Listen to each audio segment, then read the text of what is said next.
అనైతికలుగా పనిచేయడం మనం చూస్తూ ఉంటాం. రైట్. ఇక బంగారం వెండి ధరలు అంటే బంగారం 1,00,000 లోపు రావచ్చు అనే విశ్లేషణలు ఈ వారం 10 రోజుల్లో వినిపించాయి. కానీ గత 2 రోజులుగా అంటే 2 రోజుల క్రితం మీరు చేసిన విశ్లేషణలో ఇదే మంచి సమయం, ఇప్పుడు కొనుక్కోండి, ఇక మీదట తగ్గదు అన్నారు. బట్ ఆ తర్వాత 2-3 వేలు తగ్గిపోయిన పరిస్థితి కనిపిస్తోంది. ప్రజెంట్ బంగారం ధర విషయానికి వస్తే 1,54,200 24 క్యారెట్ 10 గ్రామ్స్, ఇక 1,41,350 22 క్యారెట్స్ ఆర్నమెంట్ గోల్డ్ 10 గ్రామ్స్కి. ఇక సిల్వర్ విషయానికి వస్తే 5,000 తగ్గింది, 2,60,000 రూపాయలు కేజీకి. సో ఏంటి ఏమంటారు? అంటే ఇది ట్రెండ్ అంటే తగ్గుతుంది అనే అభిప్రాయం చాలా మందిలో ఉంది. ఈరోజు కొందామా అని మాట్లాడుకుంటూ ఉంటే ఇంకా తగ్గుతుందేమో అనే అభిప్రాయాన్ని కొంతమంది వ్యక్తం చేస్తూ ఉన్నారు. ఇంకా తగ్గిన తర్వాత కొందామని చెప్పి చాలామంది వెయిట్ చేస్తున్న పరిస్థితి. అంటే తగ్గే అవకాశం ఉందంటారా, లేకపోతే మీరు చెప్తున్నట్టుగా ఈ సంవత్సరం అంతానికి ఒక 2 లక్షలకు చేరుకునే అవకాశం ఉందా బంగారం? ఎస్ అండి, ఇప్పుడు బంగారం వెండి రేట్లు తగ్గిపోతున్నాయి. ఇప్పుడు ప్రస్తుతం ఎంత ఉన్నా మనం దాని మీద ఎంతో హోప్స్ పెట్టుకుని బంగారం వెండి కొని ఈటీఎఫ్లో పెట్టుబడి పెట్టి ఇంకా కొన్ని కడ్డీలు ఇవన్నీ పక్కన రియల్ ఎస్టేట్లో పెట్టుబడులు పక్కన పెట్టి బంగారం మీద వెండి మీద పెట్టుబడి పెట్టారు. కానీ ఇప్పుడు రేటు తగ్గుతూ ఉంది. ఒకప్పుడు పాతకాలం బంగారం కూడా వెండి కూడా దాన్ని చూసుకుని మురిసిపోతున్నాం అనమాట. అబ్బా బంగారం రేటు పెరిగిపోతుంది, ఇది చాలని. మనమే కాదండి, even reserve bank of India కూడా బాధపడుతుంది. బంగారం తగ్గడం వల్ల ఫారిన్ ఎక్స్చేంజ్ రిజర్వ్స్ కూడా $7 బిలియన్ తగ్గిపోయినాయి దాని రేటు విలువ తగ్గేటప్పుడు. అంటే ఈ బంగారం వెండి రేట్లు డమాలంటూ పడిపోతున్నాయి. ఇది ఎంతవరకే పడిపోతాయి. అందరూ అంటున్నారు అన్నమాట, బంగారం రేటు 1,00,000 కంటే దిగువకు వచ్చేద్దా. ఈ తర్వాత గోల్డ్ ఇప్పుడు సిల్వర్ రేటు కూడా ఇప్పుడు 2,60,000 నుంచి ఇంకా 2 లక్షలు దిగువకు వచ్చి 1,50,000 అంతకుముందు ఉన్న రేటు కాడికి వెళ్ళిపోద్ది. ఏం జరగబోతుందని ఒక భయం ఉందన్నమాట. ఈ భయంతో కొనుగోళ్ళకి అంటే అమ్మకానికి సిద్ధపడుతున్నారు. ఒకప్పుడు ఈటీఎఫ్లో ఇంకా గోల్డ్ స్కీముల్లో పెట్టుబడి పెట్టిన వాళ్ళు ఇప్పుడు ఈ రేటు ఇంకో కాస్త అంతకు ముందు కంటే ఎక్కువ ఉంది కాబట్టి ఇప్పుడే ఉపసంహరణకు పాల్పడుతున్నారంట. అందువల్ల బంగారం రేటు తగ్గుతూ ఉంది, సిల్వర్ రేటు తగ్గుతూ ఉందని మనకు తెలుస్తుంది. తర్వాత అక్కడ యునైటెడ్ స్టేట్స్ ఆఫ్ అమెరికాలో డాలర్ బలపడద్దే అనేది ఒకటి స్పెక్యులేషన్ ఉంది. డాలర్ బలపడే అవకాశం అయితే లేదు. ఎందుకంటే కేర్ వార్ష్ వచ్చాడు, ఆయన బలపడం కాదు బలహీనం చేయడానికి వచ్చాడు. ట్రంప్ ఆదేశాలు కూడా ఉన్నాయి ఆయనకి. కాబట్టి బంగారం ఆ స్పెక్యులేషన్ వల్ల బంగారం ఇవి రేట్లు తగ్గిపోతున్నాయి. తర్వాత అక్కడ రష్యా యుద్ధం ఎక్కడన్నా ఆగిపోద్దా అన్నట్టు ఒకటి ఉంది. తర్వాత రష్యా అమెరికాకి మధ్యలో ఒక ఒప్పందం కుదిరింది. ఇక్కడ రష్యా కూడా స్విఫ్ట్ పేమెంట్లోకి వెళ్ళిపోయి డాలర్ని ట్రేడ్ కరెన్సీగా యాక్సెప్ట్ చేసింది, రూబుల్ చైనా కరెన్సీ యువానే కాకుండా. కాబట్టి ఆ స్పెక్యులేషన్ కూడా ఒకటి ఉంది, కంప్లీట్ ఒప్పందం అవ్వలేదు. దానివల్ల కూడా బంగారం రేటు తగ్గిపోతుంది. తర్వాత చైనా కూడా కాస్త ట్రేడింగ్కి వేరే విషయాల్లో ఇన్వాల్వ్ అవుతుంది. కాబట్టి బంగారం వెండి తగ్గుతున్నాయి. ముఖ్యంగా ఎందుకు తగ్గుతున్నాయి అంటే ప్రస్తుతం కారణం ఏంటంటే ఈ లాభాల దగ్గర అంటే ప్రస్తుతం ఒక రేటు ఎక్కువగా ఉంది ఒకప్పుడుతో పోల్చిన. ఈ రేటుల దగ్గర ఒకప్పుడు నిల్వ చేసిన వాళ్ళు అమ్మకాలకి పాల్పడుతున్నారు, దాన్ని మానిటైజ్ చేసుకుంటున్నారు. అది అత్యంత ప్రధానమైన కారణం. ఈ తగ్గడం ప్రారంభమయ్యేటప్పుడు ఇంకా తగ్గిపోద్దని ఈ రేట్ల దగ్గర వాళ్ళు అమ్మేస్తున్నారన్నమాట.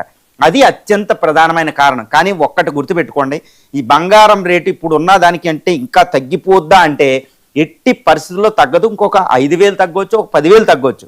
కానీ మళ్ళా ప్రారంభం అవుద్ది, పెరుగుతూనే ఉంటుంది. ఎందుకో కారణాలు కూడా చెప్తారు. అదే వెండి కూడా ఇలా 2,60,000 నుంచి ఇంకా పడిపోద్దంటే ఒక 10,000 15,000 పడవచ్చండి. మళ్ళీ అది ప్రారంభమవుతుంది. అంతేకాని మట్టానికి పడిపోయి ఒకప్పుడు బంగారం 1,00,000 కంటే దిగువకి, తర్వాత సిల్వర్ 1,50,000 కంటే దిగువకు వచ్చేస్తానే అపవాదులు మాత్రం విని మీరు అనవసరంగా అమ్మకానికి మాత్రం పాల్పడకండి. ఏమన్నా ఈటీఎఫ్లో ఉంటే ఏదన్నా అవసరాలు ఉంటే ఈ రేటు దగ్గర కొంచెం లాభాలంటే పాక్షికంగా ఏదన్నా అమ్ముకోండి ఈటీఎఫ్ స్కీముల్లో. అంతేగాని అనవసరంగా వెళ్ళి అమ్మడం మాత్రం చేయకండి, పొరపాటును కూడా చేయొద్దు. ఎందుకంటే ఇది అమ్మే సమయం కాదండి, ఇది కొనే సమయం.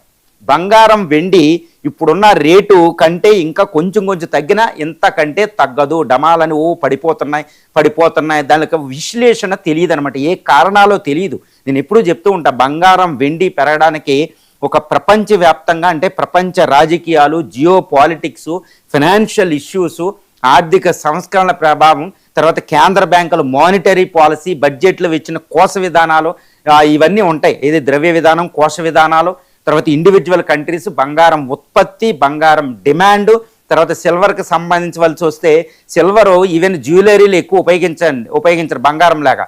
60% ఉపయోగించదు. ఈవీ, సోలార్ ఇండస్ట్రియల్ పర్పస్ ఉంది కాబట్టి సిల్వర్ పెరగడానికి అదో రీజన్. అవేమైనా తగ్గుతాయండి? ఇప్పుడు ఆర్టిఫిషియల్ ఇంటెలిజెన్స్ వస్తుంది, ఈవీ ఉన్నాయి, సోలార్ వెహికల్స్ వస్తున్నాయి, తర్వాత ఇలా ఎన్నో అప్లికేషన్స్ ఉంది. వెండి ధర ఎలా తగ్గుతుంది?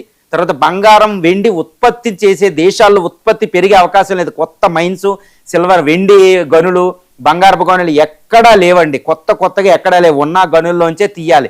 అవి కూడా లోతుకి వెళ్ళిపోయినాయి. కాబట్టి బంగారం ఉత్పత్తి ఇంకా తగ్గుతూ ఉంటుంది, లేకపోతే స్థిరంగా ఉంటుంది, కానీ పెరిగే అవకాశం ఎక్కడా లేదు. కానీ బంగారం డిమాండ్ పెరిగిపోతుంది. ఎందుకంటే ఇండివిజువల్ వ్యక్తులే కొనడం కాదు, వ్యక్తులు కొనడమే కాదు, కేంద్ర బ్యాంకులే బంగారం వెంట పరిగెడుతున్నాయి. ఎందుకంటే డాలర్ అస్థిరంగా ఉంది. అమెరికా ఆధిపత్యం తగ్గుతుంది. ఇంకా మళ్ళీ 2026 కూడా జియో పాలిటిక్స్లో యుద్ధాల యుగంగానే ఉంది. ఇంకా రష్యా ఉక్రెయిన్ యుద్ధం తగ్గలేదు, మళ్ళీ ఇరాన్ యుద్ధం ఎప్పుడో తెలియదు, మళ్ళీ మిడిల్ ఈస్ట్లో ఎలా ఉంటుందో తెలియదు, కొత్త అక్కడ చైనా పసిఫిక్లో ఎలా ఉంటుందో తెలియదు, ఆఫ్రికాలో బంగారం ఉత్పత్తి దేశాల్లో సివిల్ వార్స్ ఉన్నాయి, తర్వాత లాటిన్ అమెరికాలో అమెరికా అటాకులు ఉన్నాయి. కాబట్టి 2026 కూడా యుద్ధాల సంవత్సరమే. యుద్ధాలు పోయే అవకాశం లేదు. కాబట్టి బంగారం వెండి పెరగడానికి ఏ అయితే కారణాలు ఉంటాయో ఆ కారణాలన్నీ అలాగే ఉన్నాయి. కేవలం ఎందుకు తగ్గుతున్నాయి అంటే కొనుగోళ్ళకి పాల్పడడం. అయ్యో ఇంకా తగ్గిపోద్ది, ఇలాంటి దగ్గరే సొమ్ము చేసుకుందామని కొనుగోళ్ళకి మాత్రమే ఇది తగ్గుతున్నాయి. కాబట్టి బంగారం వెండి ధరలు పెరగడానికి కావలసిన ఏవైతే కారణాలు ఉన్నాయో ఆ కారణాలన్నీ అలాగే ఉన్నాయి. ఈ అనుమానంతోనే బంగారం వెండి రేటు తగ్గుతున్నాయి, కానీ ఏం తగ్గడం లేదు. ఎన్నో ఫోర్సెస్ ఉంటాయి. బంగారం రేటు ఇది తగ్గిన తర్వాత ఒకేసారి చైనా లాంటిది ఏం చేస్తుంటే ఒక 1000 టన్నులు కొనేస్తా అక్కడ.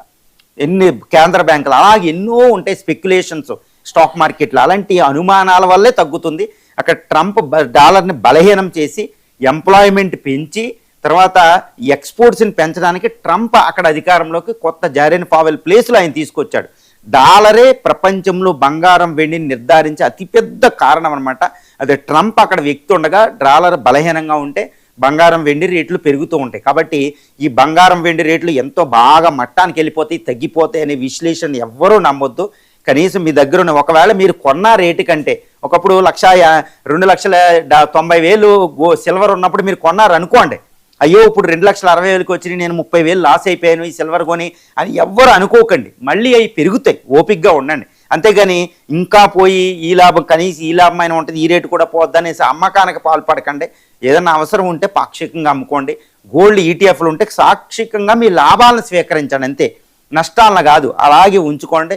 మీరు ఓపిక పడితే మీకు అద్భుతాలు జరుగుతాయి. కాబట్టి బంగారం వెండి రేటు పెరుగుతూనే ఉంటుంది, తగ్గే ప్రసక్తి లేదు. ఇప్పుడు తగ్గిపోతాయి అంటే అవి తాత్కాలికం మాత్రమే. ఇందాక నేను చెప్పినట్టు బంగారం వెండి పెరగడానికి కావాల్సిన కారణాలన్నీ అలాగే ఉన్నాయి. కాబట్టి నమ్మొద్దు. రైట్. ఇక బంగ్లాదేశ్ ప్రధాని